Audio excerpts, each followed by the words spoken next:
Selamat datang di Ngopi, Ngobrol Prialiman. Silakan Pak. Americano.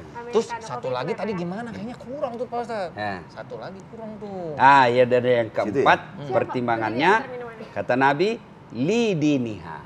Lidiniha. Lihatlah agamanya.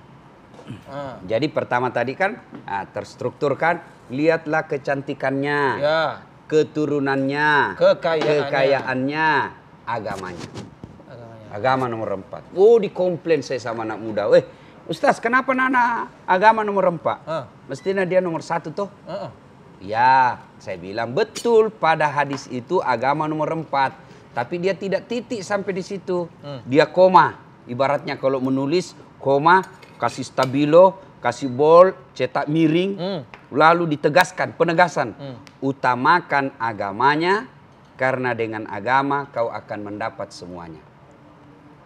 Untuk mendapat perempuan cantik, keturunan baik-baik, kaya pula, bagus pula agamanya. 100 perempuan belum tentu ada 1. Iya. Yang banyak kita lihat mukanya cantik, akhlaknya jelek. Iya. Akhlaknya bagus, mukanya hancur. Ya kan? Iya. Kaya lagi, dia lagi beleng-beleng, otaknya nggak nyambung. Iya. Ya kan? Ada Pinter, begitu. iya. Nah, untuk mendapat sempurna ini sangat Susah. sulit. Maka kata Nabi, kalau kau tidak bisa mendapat keempat-empatnya, maka pertimbangkan, utamakan agama. Karena dengan agama kau bisa mendapati semuanya. Masya Allah. Kan? Dengerin tuh Nat, penting banget itu. Tapi Pak Ustadz, kita tuh emang selalu ada rezeki kalau ketemu pasti aja ada artis di sini. Pak Ustadz lihat sebelah kanan tuh. Saya juga artis. Iya pasti. Ada rumah tidur sendiri. Iya. Pak Ustadz kenal nggak? Mana? Itu. Ngeri ya? Jadi siapa? Waktu itu jadi siapa Pak Ustadz? Jadi siapa? Samsul Bahri. Iya bener. Saya sapa dulu ya. Zaman Siti Nurbaya. Iya. Coba saya ajak ngobrol sebentar. Nanti kita Tapi ngobrol. saingannya hancur juga. Kenapa? Datu Baringgi. Iya. Saya ajak ngobrol dulu ah. Udah mesen Mas Gusti. Udah tadi. Belum datang ya? Belum datang. Tapi sebelum datang saya ajak ngobrol boleh nggak sama Bapak Ustadz nih? Oh iya. Mas Gusti tuh. Saya ngefans sama Bapak Siti Sama Nurbaya. kita ngefans juga. Sama ngefansnya sama Siti Nurbaya, sama Mas Gustinya nggak? Gusti Randa. Lelaki petarung. Silakan Saya Mas. bawa kopi ya. Iya dong. Oke. Mas Gusti, assalamualaikum. Apa kabar nih? Waalaikumsalam, kabar baik. Kenal saya nggak sih? Tuh, saya suka main bola sama Mas Gusti. Iya, gimana? Masih ingat ya? Iya. Tapi masih suka main bola, Mas? Masih? Masih main bola, badan masih segar, masih ganteng aja ya, bener Pak Ustadz ya? Ya. Alhamdulillah. Tapi jodoh terima gimana ganteng-ganteng gini nih? Jodoh gimana? Oh, tetep dong. Masa enggak sih ya? Soalnya dari tadi saya sama Pak Ustadz lagi ngomongin jodoh. Oh gitu? Iya. Waduh, boleh nih. Jodoh itu di tangan Tuhan. Mas Gusti percaya atau setuju nggak? Bukannya di tangan Satpol PP. Waduh, kenapa begitu? Bercanda ya. Kalau dulu kan di tangan Hansip. Iya. Enggak. Saya percaya. Percaya ya? Percaya. Dari pengalaman hidup Mas Gusti yang berhubungan dengan jodoh itu tangan Tuhan.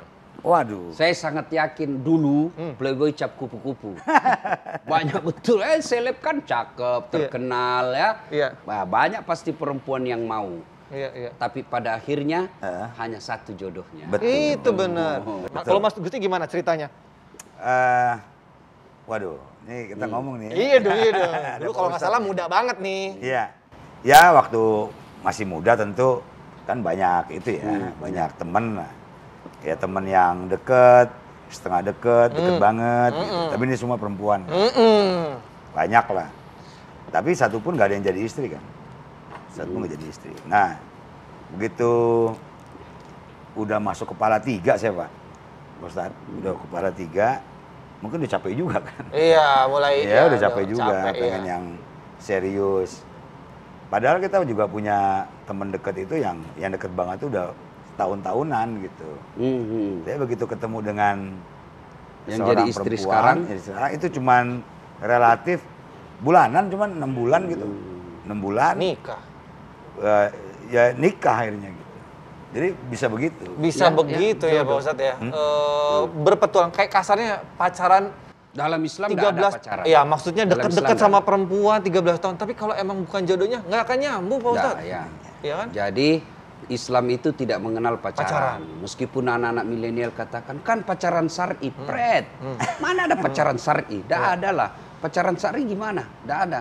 Jadi pacaran itu dalam Islam haram. Karena dia menjadi pintu masuknya setan.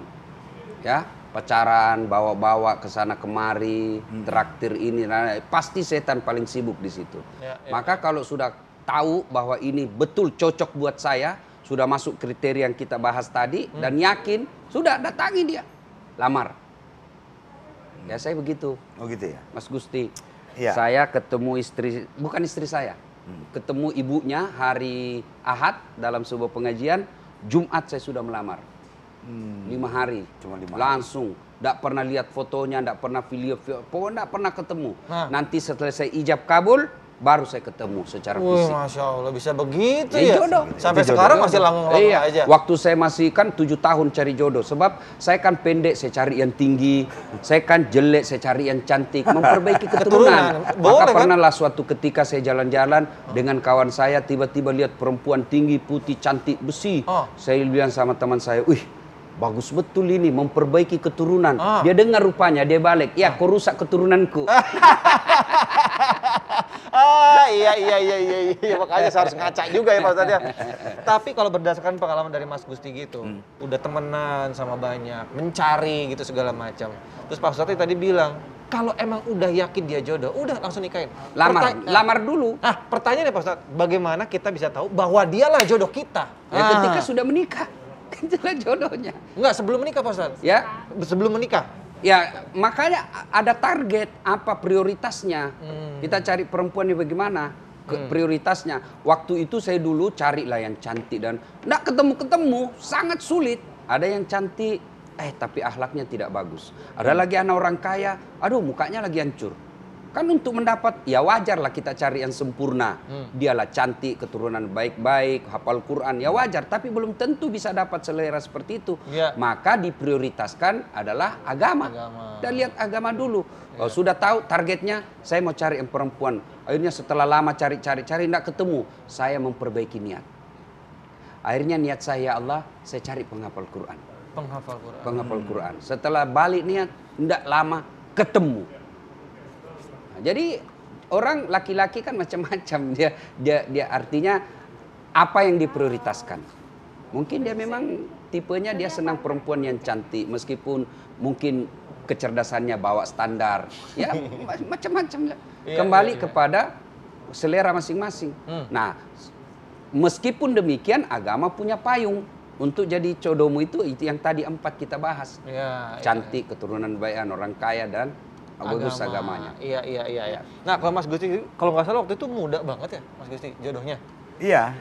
Jadi saat itu saya udah 33. Istri saya itu 19 tahun. Beda berapa tahun coba tuh? Beda 14 tahun, Pak Ustadz. Tapi itu nggak masalah dong, Nggak masalah. Terus kalau Mas Gusti, sekarang kalau nggak salah, mohon maaf nih, Mas kalau menyinggung kan sempat pisah juga tuh sama Mbak Nia ya. Sekarang udah baik-baik aja atau keep in touch, komunikasi masih oke gitu? Enggak, istri saya Nia tetap. Iya kan? Iya, kami selama lagi. belum rujuk? Selama belum? Komunikasi gimana? Baik-baik aja.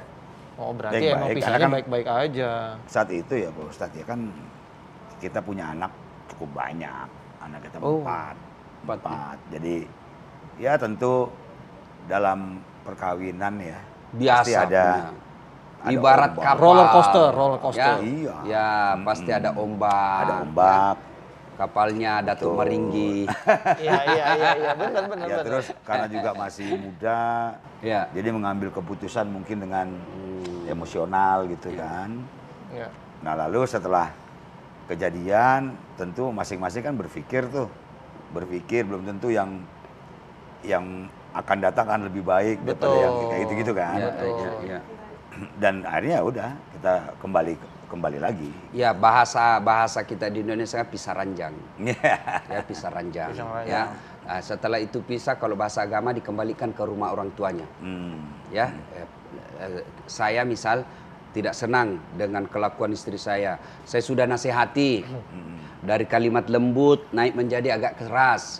Sudah itu kita pisah tempat tidur. Sudah itu belum ada perubahan, bawa dia ke rumahnya. Sampaikan ke orang tuanya, dibawa baik-baik, bukan disuruh pulang, diantar. Karena waktu kita ambil, kita jemput. Maka dibawa ke rumahnya baik-baik, disampaikan ke bapaknya, untuk sementara saya titip dulu. Karena dia tidak mau mendengar, mudah-mudahan ibu bapak yang nasihati, istri saya bisa mendengar. Sudah lama-lama ternyata dia ada perubahan, ya jatuhlah talak 1 dan seterusnya. Kalau ternyata setelah di rumah baik, itu disebut rujuk.